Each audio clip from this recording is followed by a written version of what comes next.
मुझे नहीं चाहिए आपके 4 वरदान, 2 ही चाहिए, 4 नहीं चाहिए, सिर्फ 2 चाहिए। आप जब वरदान देने की बारी आए तो अपने स्वभाव को कहते मैं भूलता हूं। आपका स्वभाव सर्वोपरि है कि आपके कुल परंपरा का स्वभाव सर्वोपरि है। महाराज दशरथ जी ने कहा नहीं, मेरे कुल परंपरा का स्वभाव सर्वोपरि है। रघुकुल रीति सदा चली आई, प्राण जाहि पर वचन न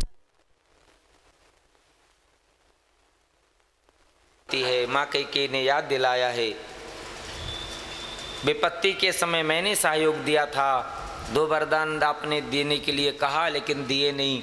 महाराज दशरथ जी ने कहा चलो मांग लो। और आप जानते हैं अब कैकेयी मधुर वचन बोलने लग जाती है।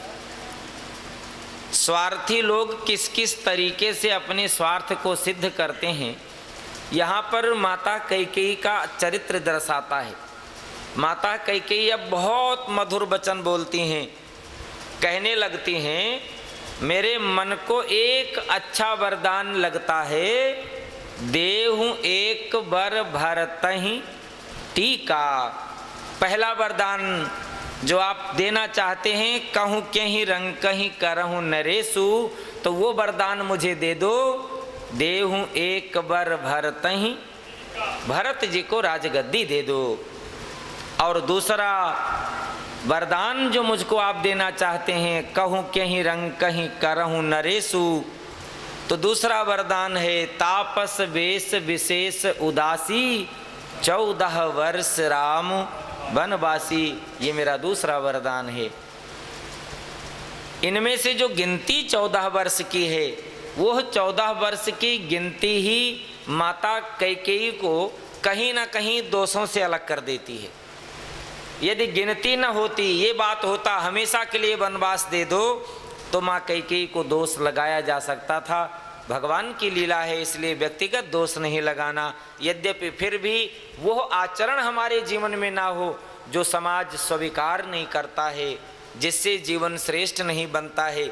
और सबसे बड़ी बात है, हमारे जीवन में वो आचरण, वो व्यवहार, वो आदर्श, वो स्थिति, वो उपस्थिति कभी ना हो जिससे मुझे मेरे जीवन में राम से अलग रहना पड़े, मुझे मेरे जीवन में सत्य से अलग रहना पड़े, मुझे मेरे जीवन में धर्म से अलग रहना पड़े।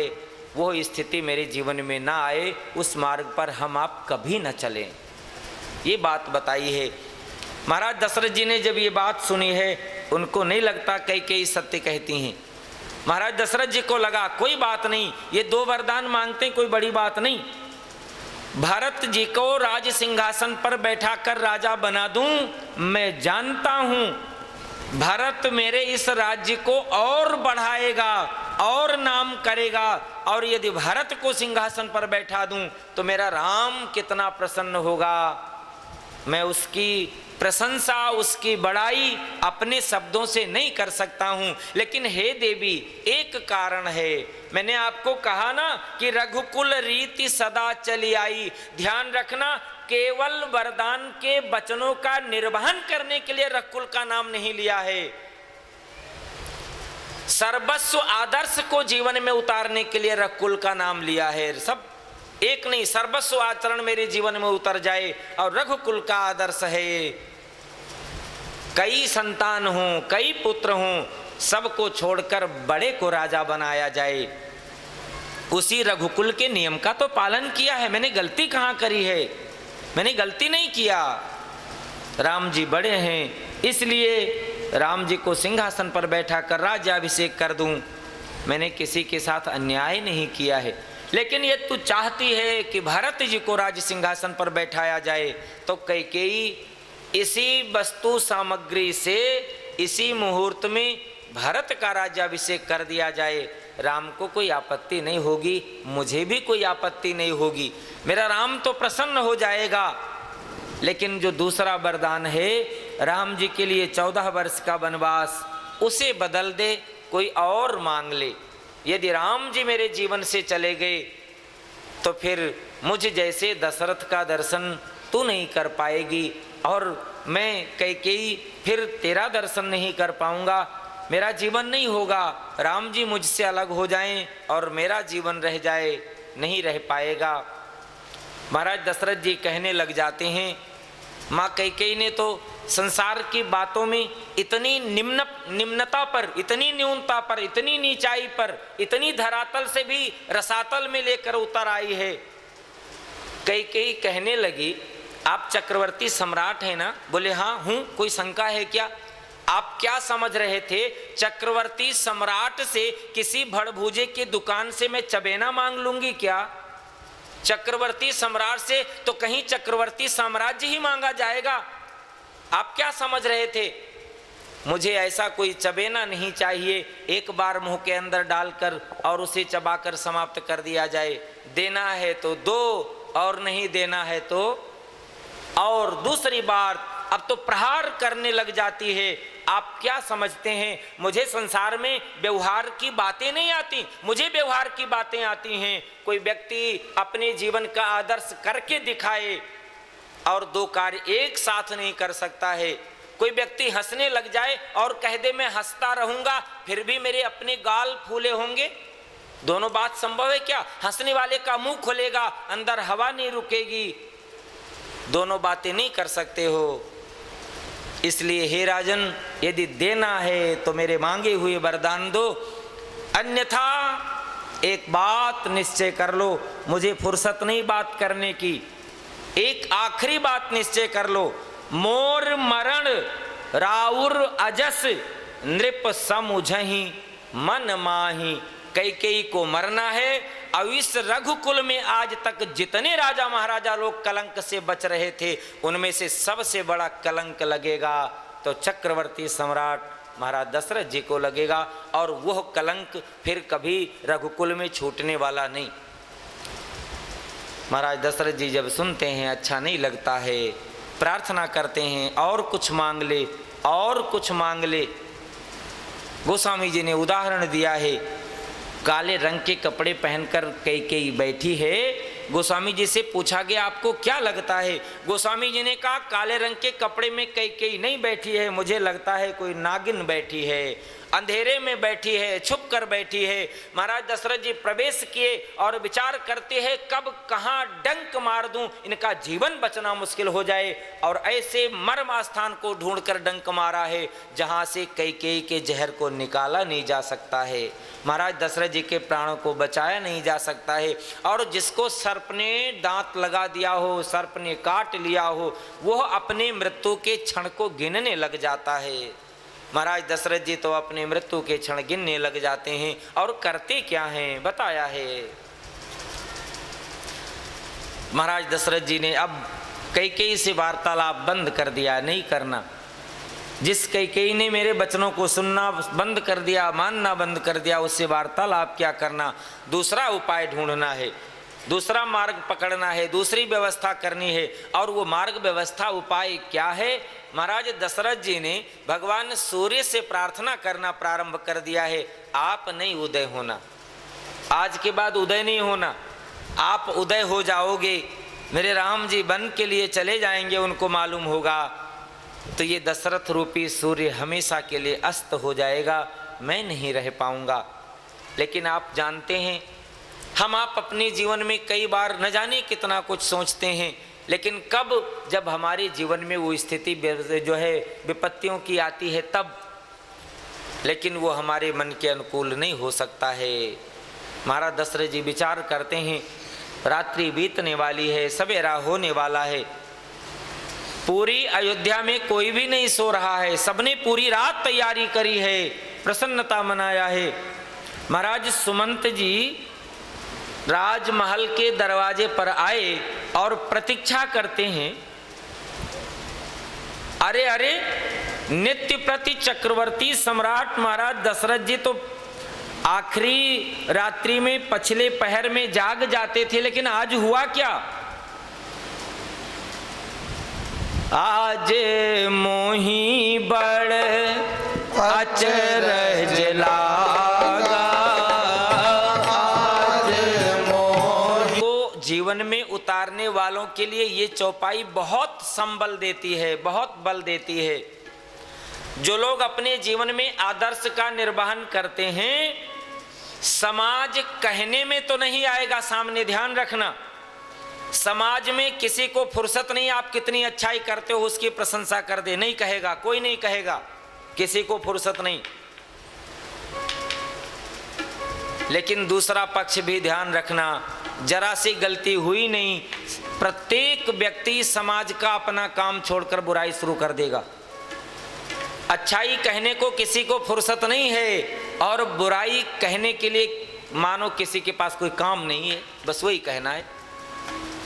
अच्छाइयाँ 100 होंगी, कोई दूसरे बारे से नहीं बताएगा, बुराई एक नजर आ जाए, बिना 100 को बताए हुए रोटी शाम की हजम नहीं होगी। बोलो श्री सीताराम जी भगवान की।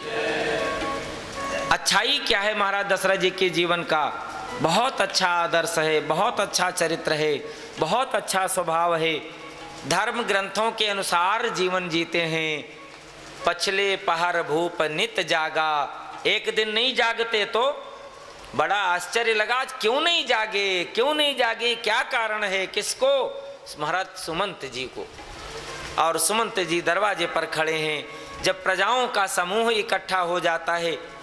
आज सुमंत जी ने हिम्मत जुटाई, महल में प्रवेश करते हैं, मंथरा मिली है, पूछा है, कोप भवन की ओर इशारा कर देती है, चले जाते हैं। यही स्थिति, जैसे ही सुमंत की आवाज कानों में आई, मानो लगा इस विषधर सर्पिणी ने मुझे काटा लेकिन मुझको बचाने वाला कोई आया है। हिम्मत करके महाराज दशरथ जी उठकर बैठ जाते हैं। सुमंत ने कहा, भगवान ये किस स्थिति में आप? मेरे जीवन में क्या यही दर्शन करने के लिए लिखा हुआ था, आपको हुआ क्या? महाराज दशरथ जी कुछ बोलें उससे पहले माँ कैकेयी बोलने लग जाती है। सुमंत महाराज जी कुछ नहीं बोलते, बोलेंगे भी नहीं, बोल पाते भी नहीं, मैं भी पूछ रही हूँ, लेकिन एक ही शब्द बोलते हैं, एक ही बात बोलते हैं, क्या? राम राम रटि भोर किए। पूरी रात्रि बीत गई है, केवल राम राम राम राम राम कहते हुए रात्रि बीती है। आप विचार करो, चाहे दुख में, चाहे सुख में, चाहे भाव से, चाहे कुभाव से, चाहे जैसे ही राम का नाम लेने वाला, क्या उसके जीवन के कर्म के पाप समाप्त नहीं होते? होते हैं, जरूर होते हैं। कहीं गलती हुई होगी, और पहले भी निवेदन किया हूँ, कई बार योग्यता के अनुसार संसार में कार्य सौंपे जाते हैं। आज जिस कार्य को महाराज दशरथ जी के लिए सौंपा गया है उनमें योग्यता रही होगी, किसी और में नहीं रही होगी। महाराज दशरथ जी ने रात्रि में राम राम रटते हुए भोर किया है। कई माँ कहने लग जाती हैं, सुमंत जी से एक काम करो, यदि महाराज दशरथ जी की बातें सुनना, समझना, जानना चाहते हो तो राम जी से प्रेम करते हैं, राम जी को बुला दो। सुमंत लौट पड़ते हैं। प्रजा पूछना चाहती है, सुमंत बोलते नहीं, सर नीचा करके प्रभु राम जी के महल में सीधा चले जाते हैं। आज तो राम जी ने देखा, कल सायंकाल के समय गुरुदेव जी का आगमन हुआ था, तब भी महाराज राम जी ने गुरुदेव से प्रार्थना करके कहा था, सेवक सदन स्वामी आगमनु। सेवक के घर में, छोटे के घर में बड़े का आ जाना तो मेरा सौभाग्य है, लेकिन सौभाग्य इससे भी ज्यादा अच्छा तब होता यदि आप मुझे वहां बुला लिए होते, मुझे आप वहां बुला लिए होते। आज सुमंत जी का दर्शन किया है मेरे राम जी ने, क्या बात है। सुमंत राम जी का दर्शन करें, नहीं नहीं, आज सुमंत जी ने भी राम जी ने भी सुमंत जी को देखा, बड़े प्रसन्न हुए। उनको लगा मेरे पिता महाराज दशरथ जी का आगमन हुआ है, सम्मान किया है। सुमंत जी ने हाथ जोड़कर उदास मन से एक बात कही है, महाराज याद किया है, महाराज जी ने आपको स्मरण किया है। बिना विचारे, बिना विलंब किए सुमंत जी के साथ राम जी चल देते हैं। फिर उन्हीं प्रजाओं के बीच में से निकल कर जाना है, कोप भवन तक चले जाते हैं। ऐसा लगता है, ऐसी स्थिति है किसी को समझ नहीं आता, इस स्थिति में, इस व्यवस्था में सुमंत क्यों राम जी को लेकर जा रहे हैं? लेकिन सुमंत कौन सा राजमहल के आदेश को समाज में प्रजा के सामने कह दें, और ना कह दें तो प्रजा भी कोई इतनी साधारण नहीं, राम जी के राज्य की प्रजा है, उसको सब मालूम चल जाता है। संसार में मालूम चल जाता है संसार के लोगों को। और तो और एक बात कह दूं, दिल की बात बता देता है असली नकली। हाँ बोलो, श्री सीताराम जी भगवान की जय। राम जी सुमंत के साथ चले जाएं, प्रजा को मालूम न चल जाए? सबको मालूम चल गया, लेकिन फिर भी कहे कौन, शुरू कौन कर दे? सुमंत जी राम जी को लेकर पहुंचे हैं। राम जी ने आज पिताजी को वंदन किया है, माँ को वंदन किया है। राम जी को महाराज दशरथ जी गले से लगाना चाहते हैं। राम जी ने पूछा है कारण क्या है? महाराज दशरथ जी बोले उससे पहले मैया कैकेयी बोलने लग जाती है, राम आपके पिताजी कहें उससे पहले मैं कह देती हूँ, आपसे आपके पिताजी बहुत प्रेम करते हैं। राम जी ने कहा वो तो करते हैं, और मैं यह भी कहता हूँ मुझ राम से मेरे पिताजी जितना प्रेम करते हैं उससे कहीं ज़्यादा मेरी माँ कैकेयी मुझसे प्रेम करती हैं। आप बताओ ना मेरे पिताजी को क्या हुआ? अब कैकेयी माँ बताने लग जाती हैं, राम आपके पिताजी आपसे इतना प्रेम करते हैं, इतना प्रेम करते हैं, नहीं चाहते आप इनसे थोड़ी दूर चले जाएं। राम जी कहना चाहते हैं मैं भला पिताजी से दूर जाऊं? ऐसी कौन सी स्थिति आई है कि संकोच में मेरे पिताजी नहीं कहना चाहते? मैं दूर तो चला जाऊंगा। अब माँ कैकेयी ने अपनी बात सुना दी है। 2 वरदान बाकी था और कल समय प्राप्त करके मैंने मांग लिया। उसमें एक भरत को राज्य, आपके लिए 14 वर्ष का वनवास, और उस वनवास की अवधि जब मैंने वरदान मांगा है तभी से प्रारंभ है, सूर्योदय से नहीं। महाराज दशरथ जी चक्रवर्ती सम्राट होने के बाद किसी संविधान को लागू करें राज दरबार में बैठकर तो सूर्योदय से लागू होता है, लेकिन मैं कैकेयी अपने संविधान को बोलने वाले समय से लागू करती हूँ। राम यदि मेरे मांग पूरा करना है, कानों में आवाज पड़े और उस संविधान को लागू मान लेना चाहिए, उस नियम को जीवन में प्रारंभ कर देना चाहिए। मैंने तो कह दिया है, प्रातः काल होते ही मुनि का भेष बना करके राम जी वनवास न चले गए तो महाराज दशरथ जी को आज तक मिला हुआ यश अपयश में बदल जाएगा। राम जी को जब ये बात सुनाई पड़ती है, राम जी ने कहा माँ मुझे विश्वास नहीं होता, मेरे पिताजी को इतनी सी बात और दुखी कर दे? भला इतनी सी बात कभी नहीं दुख दे सकती है। मेरे पिताजी ने ही मेरे इन हाथ को पकड़कर गुरुदेव विश्वामित्र जी के हाथ में दिया था, और इतने सारे कार्य करके अपने पिताजी और आप ऐसे माँ की कृपा से मैं आया हूँ, और फिर मुझ जैसे को अलग करने के लिए मेरे पिताजी को दुख हो, मुझे विश्वास नहीं होता। कैकेयी ने कहा है राम वार्तालाप नहीं करना, सूर्योदय ना हो जाए चले जाना है। महाराज दशरथ जी अब भी टालना चाहते हैं, राम न जाओ यहाँ से, लेकिन राम जी ने माँ कैकेयी से कहा है मैं कौशल्या माँ को बंधन करके आता हूँ और बंधन करके लौट कर आऊँगा, उसी समय आपके वचनों का पालन इसी जगह से एक मुनि का भेष बनाकर प्रारंभ कर दूंगा, वनवास के लिए निकल जाऊंगा, सूर्योदय नहीं होगा उससे पहले निकल जाऊंगा। राम जी लौट कर आए हैं माँ कौशल्या अम्बा के पास। माँ कौशल्या अम्बा ने राम जी को देखा, पकड़कर आज तो छाती से लगा लिया है। राम जिस दिन मैं महारानी बनी थी मुझे वो दिन याद है, पूरे दिन मुझे पानी पीने को नहीं मिला था।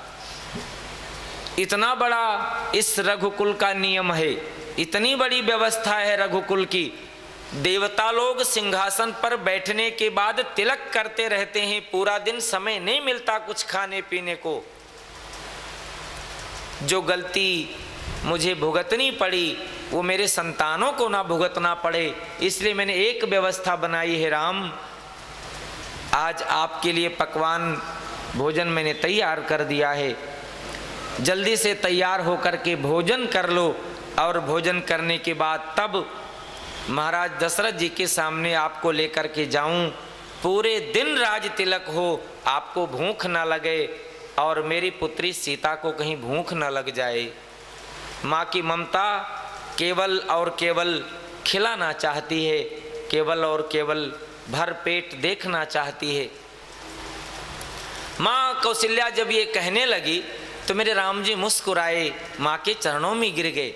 बोले माँ आपको मालूम नहीं? बोले नहीं। बोले आपका पुत्र राम राजा बने और पूरे दिन तिलक करने की आवश्यकता नहीं। बोले फिर? बोले आप ऐसी जननी हो, महाराज दशरथ जी के जैसे पिता हूं, तो मुझ जैसे राम के लिए एक वचन में तिलक हो जाता है, पूरे दिन नहीं लगते। अरे राम तू कहना क्या चाहता है? माँ मैं सत्य कहता हूं, मेरा राज तिलक हो गया। माँ कौशल्या आश्चर्य में पड़ जाती है, राम आपका राज तिलक हो गया? ये तू आज कैसी बहकी बहकी बातें करता है, और मुझे जैसे कौशल्या से भला ऐसी बातें? तुझे मालूम नहीं मैं राजमाता हूं, मेरे बिना और तेरा राज तिलक? माँ आप जानती हैं आपसे भी मेरी एक राजमाता बड़ी हैं। हाँ मैं कैकेयी को सम्मान देती हूँ। क्या कैकेयी ने महाराज जी के साथ आपका राज तिलक कर दिया? राम जी ने कहा मुझे कर दिया, लेकिन माँ मुझे अयोध्या का राज नहीं दिया। पिता दीन मोहि कानन राजो, पिता दीन मोहि कानन राजो, जहाँ सब भांति मोर बड़ काजो, जहाँ सब भांति मोर बड़ काजो। मुझे राज्य दे दिया, लेकिन जंगल का पिता दीन मोहि कानन राजू, जहाँ सब भांति मोर बड़े। मेरे माता पिता को मालूम है मेरी जरूरत कहाँ है, इसलिए मुझे जंगल का राज्य दे दिया। माँ कौशल्या प्रसन्न होती हैं, बहुत अच्छी बात है, लेकिन राम एक बात कहती हूँ। बोले क्या? बोले आपने कहा पिता दीन मोहि कानन राजू, महाराज दशरथ जी ने दिया है ना? बोले हाँ। तो माँ कौशल्या ने कहा मुझे मेरे गुरुदेव वशिष्ठ ने कहा है पुत्र पर पिता से माँ का ज्यादा अधिकार होता है। मैं नहीं जानता, धर्म ग्रंथ कहता है, माँ कौशल्या कहती हैं पुत्र पर पिता से ज्यादा माँ का अधिकार होता है। महाराज दशरथ जी ने जंगल का राज्य दिया है, मैं महारानी हूं, मैं इसे नहीं स्वीकार करती। नहीं जाना जंगल, मैं इसे अस्वीकार करती हूँ और तुम्हें अयोध्या का राज्य देती हूँ। महाराज जैसे ही मेरे राम जी ने ये बात सुना कुछ कहना चाहते हैं। माँ कौशल्या ने कहा ठहरो राम, मुझे कहने दो, आदर्श की बात तो मैं कह सकती हूँ। बोले कौन शब्द कहना है? माँ कौशल्या कहती हैं राम यदि कैकेयी की सहमति है जंगल जाने के लिए तो मैं कौशल्या कभी मना नहीं करती हूँ। बस एक बात, यदि तुम्हारी माँ कैकेयी की सहमति है महाराज दशरथ जी के वचनों में, तो माता और पिता दोनों की सहमति मान लेना और अभी अभी जंगल के लिए प्रस्थान कर देना, और उस जंगल में तुम्हारे लिए कभी अमंगल नहीं होगा, वो जंगल भी तुम्हारे लिए मंगल बन जाएगा। जंगल में जितने वन के देवता हैं इस कौशल्या माँ के वचनों को सुनकर के तुम्हारी रक्षा करेंगे, और जंगल में जितनी वन देवियां हैं वे सब तुम्हारी हमेशा रक्षा करेंगी। राम जी ने माँ से अनुमति ले लिया है। गोस्वामी जी ने एक और स्थिति उपस्थित की है, ये शब्द माँ जानकी जी के कानों में पड़ता है। माँ जानकी जी के कानों में आवाज पड़ा है। माँ कौशल्या चाहती हैं अपनी तरीके से मैं समझा दूं, राम जी चाहते हैं अपने तरीके से मैं समझा दूं। दोनों लोग समझाना चाहते हैं। माँ जानकी जी ने कहा भगवान मैंने पूरी बात सुन ली है, लेकिन आप इसे अधूरे शब्दों में कह करके अधूरे जीवन के आदर्श से क्यों पूरा करना चाहते हैं।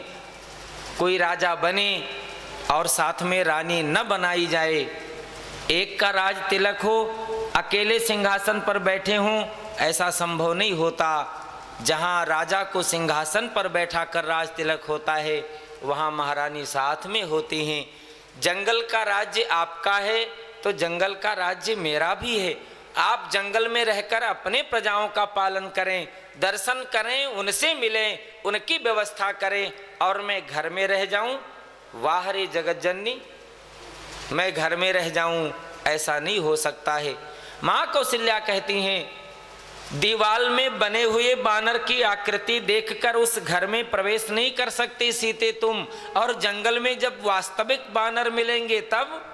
माँ जानकी जी ने कहा मुझे डर नहीं लगेगा, मैं बानर के चित्र से डरती हूँ, लेकिन वास्तविक बानर से इसलिए नहीं डरूंगी, आज के बाद मेरी प्रजा वह हैं, आज के बाद मैं उनकी महारानी हूँ, और आज के बाद उनका पोषण ही मुझे करना है। अब मुझे आज के बाद डर नहीं लगेगा। मानो माँ कौशल्या ने जानकी जी को बोलना बंद करा दिया हो। लेकिन अब भी गोस्वामी जी से पूछा गया क्या माँ जानकी जी को जाने के लिए नहीं मिलेगा, माँ जानकी जी अपनी बात नहीं कह पाएंगी।